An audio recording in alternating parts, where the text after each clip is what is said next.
Welcome to a new episode of A Guide to Lotro.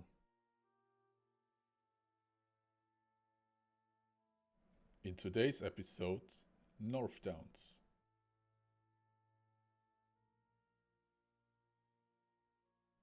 A place of Arnorian history. A place of fallen kings. Home to the Ranger of the North. Home to these guys.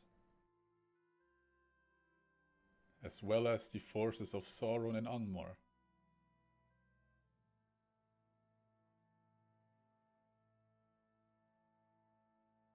But most important, this is also the place for great locations for cliff diving. Well, I think that didn't really work out. Can we do this again?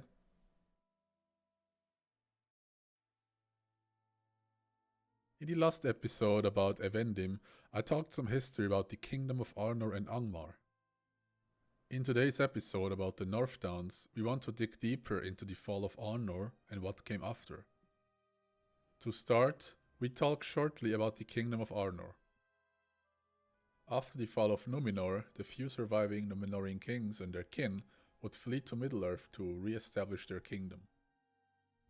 Their High King Elendil would found the Kingdom of Arnor and Gondor and rule them all together. This kingdom would also include realms and kingdoms of the men that already existed before the fall of Numenor. So what Elendil would do is basically unite most of the race of men in Middle-earth under one banner. The people of this kingdom would be called Dúnedain, which is Sindarin for Men of the West. After Elendil's death in the Battle of the Last Alliance against Sauron, Isildur would become the second High King of this kingdom.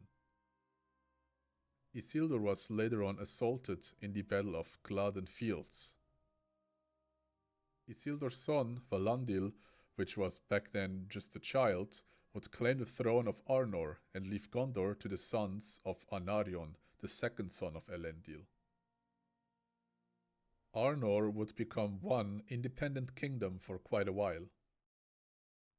Over the ages, Arnor had 10 High Kings, with Elendil I, Isildur II, and Valandil III. The 10th High King, called Earendur, had 3 sons. After Earendur's death, the 3 sons would get into arguments and could not come to a decision of who should rule Arnor as their 11th High King.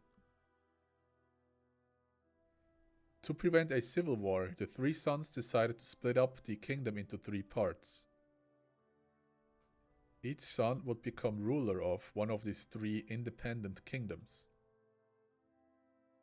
By the time, the Witch King would establish the Kingdom of Angmar to launch attacks against the race of men in Eriador. Arthedain and Cardolan would unite and fight against Angmar for more than 1,000 years, while Rudor occasionally would side with Angmar against them. Multiple wars and battles would force Arthedain to even give up their once mighty city of Annúminas to fall back into another fortress in Arthedain called Fornost. Fornost would serve as a new and eventually final bastion against the invasion of Angmar. A great plague would give the Witch King the opportunity to destroy the kingdom of Cardolan with a last stand battle in the North Downs. Arthedain was on its own with all their forces drawn back into Fornost. The last king and in total 15th king of Arthedain, called Arvedai, would fend off the forces of Angmar. Before a final attack by Angmar against Fornost, Arvedai would call for help from the kingdom of Gondor and the elves of Lindon. Unfortunately, help came too late, and Fornost got overrun by the forces of Angmar. Arvedai was forced to flee to Forokkel while being chased by the Witch King himself. And what happened to him you already know from the episode about Forokkel. The Witch King would take the throne of Fornost, and ultimately he would be called the ruler of Eriador. A few years later, help from Gondor would come with a massive fleet landing in the havens of Lindon. The Gondorian force was led by Prince Earnur, son of the 32nd king of Gondor, Eärnil II. A great alliance with the elves of Lindon, the rulers and heroes, Círdan and Glorfindel, and the few remaining men of Arthedain seeking refuge in the woods as rangers, was formed. It is even told that 400 hobbit archers would be part of that alliance. Together they would defeat the Witch King in the Battle of Fornost, reclaim Fornost and push back the Witch King to Angmar. The son of Arvedain, the last king of Arthedain, was still alive and his name was Aranarf. After the defeat of the Witch King, he would not claim the throne of Arthedain, since the entire kingdom was basically wasted and defeated. He would rather declare himself as the chieftain of the Dúnedain, ruling over the last few remaining men of Eriador. They would also be called the Rangers of the North later on. No big cities were built by the following chieftains of the Dúnedain.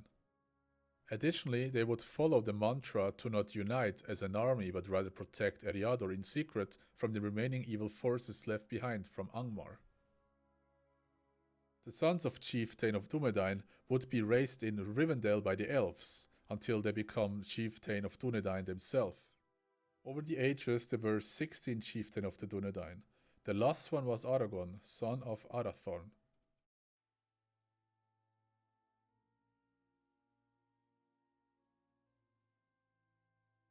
But what does this history have to do with Northdowns?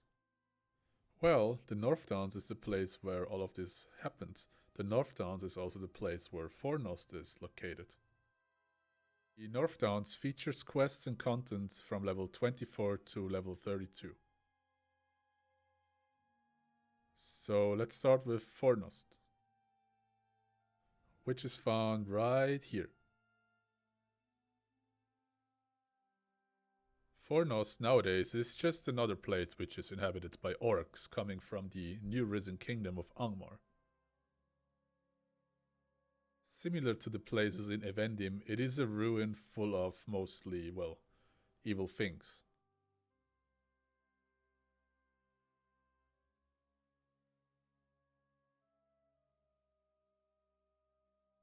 In front of Fornost there are the Fields of Fornost. This is also the place where the Great Battle of Fornost took place. It is a war-torn and desolated place where we can also find Barrow Downs. Here we find ghosts, oathbreakers, wargs, bears, and even barghests. There's also a small NPC outpost called Amon Raif. To the south of the Fields of Fornost we have the Greenway and Trestlebridge. The Greenway is an ancient road that had the goal to connect Arnor and Gondor. Nowadays this road is disturbed by a bunch of orcs. One part of the Greenway is the Trestle Span, which is a bridge that leads to Trestlebridge. Trestlebridge is a village at the border to the Bree-land, and it is currently at war with orcs from Nanvathren. Nanvathren is a orc camp in the east to Trestlebridge. There is an entrance from the east from Melwyn, and an entrance from the west leading from the Greenway.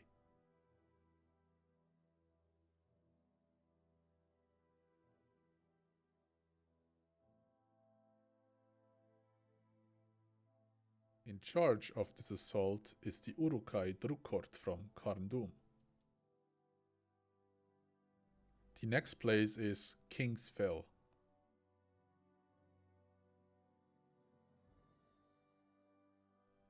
King's Fell is a wide field full of ore-oxes, farms, spiders, wargs, and even orcs.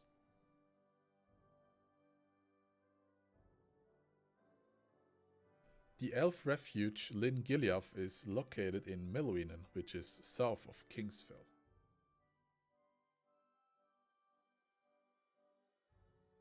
Capital of North Downs in the game is Esteldin, which is a ruin inhabited by Rangers of the North.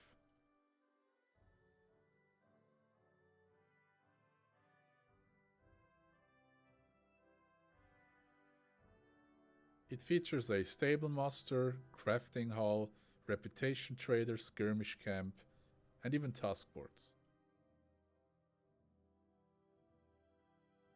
The next place is Nan Abluk West, which is at the border to Angmar.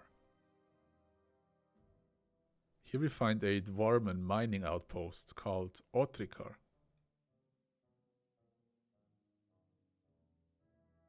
We would also find some Dauran encampments here. For example, we have Turum and Ost Galumar. The Ram Dwaf is a path that leads from the North Downs to Angmar. It is still considered to be a part of the North Downs since many quests would lead us here. It is a place full of worms and dragons. There is also Nan Amluk East. Nan Amluk East is a wide landscape full of Oroxes, Wargs, and the Earthkin.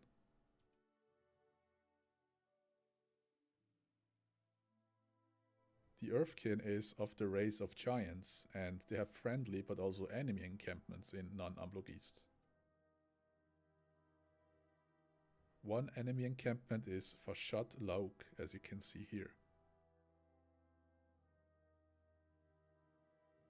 There's also the gate to Almar, which is guarded by a bunch of evil hillmen.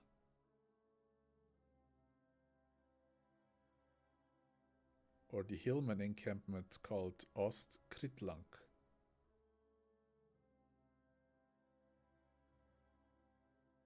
Finally, we also have Doldinen. This is a big war encampment of orcs, goblins, and trolls.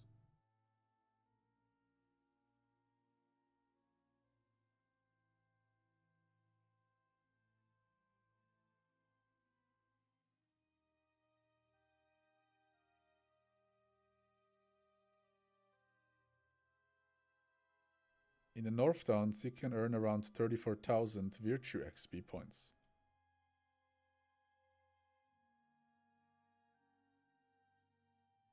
For the Goblin Slayer, you can try South Anundir. There you will find this goblin encampment. You can also farm goblins in Nanvathran or Doldinen. The only place you will find shades is in the fields of Fornost. Besides just roaming around and killing all shades you can find, you can also go to Talm Lorn, which is a ruin full of shades. The place you will find worms is in Ram Duaf. Just follow the mountain trail and kill all worms that you can see, but be aware there is also dragons. For works, you can either go to Rudedlat. You will find a lot of works on the path leading to Doldinen. If you only want to do the Troll Slayer, go to Taur Gunwife. In the valley next to Meluin, you can find a lot of trolls. For orcs, you can choose between Nanvathren or Doldinen.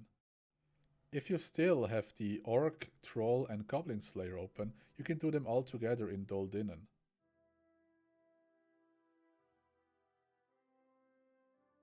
The dungeons you can find in the North Downs are in Fornost. They scale from level 25 to the max level. The entrance is found at the top of Fornost.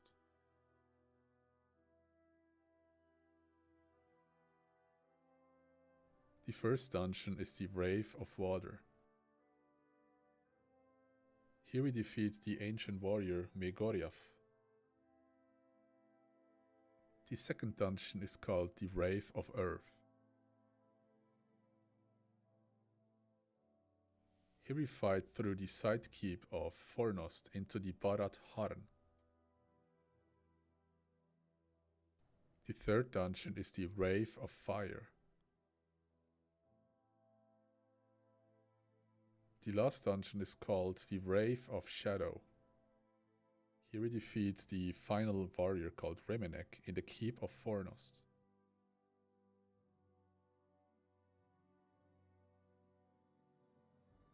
One special thing I can mention about the Northdown is the crafting hall in Esteldin, which features 3 different crafting guilds.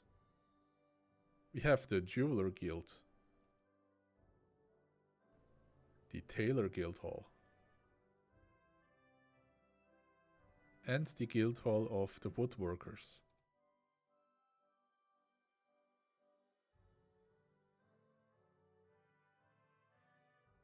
The reputation we can find in the Northdowns are the Rangers of Esteldin, and you can find the trader here. Besides quests, you can also farm those reputation items in Dol Dinnen. For that you just have to slay orcs and trolls. The trader doesn't really have many interesting items, besides maybe the mentor harp. As a minstrel, this allows you to teach other characters to use a harp. At last, there is also the prized Esteldin steed, as you can see here. As usual for steed rewards, you need to be at the max level of the reputation. So this was pretty much the end of this episode about Northdowns. I hope you enjoyed this episode. As usual, I will try to release one of those episodes every Sunday night. If you enjoy Lotro content, and especially those episodes, you're welcome to leave a like, a subscription here on YouTube or on Twitch. Thanks for watching, and I see you next week in the episode about Angmar.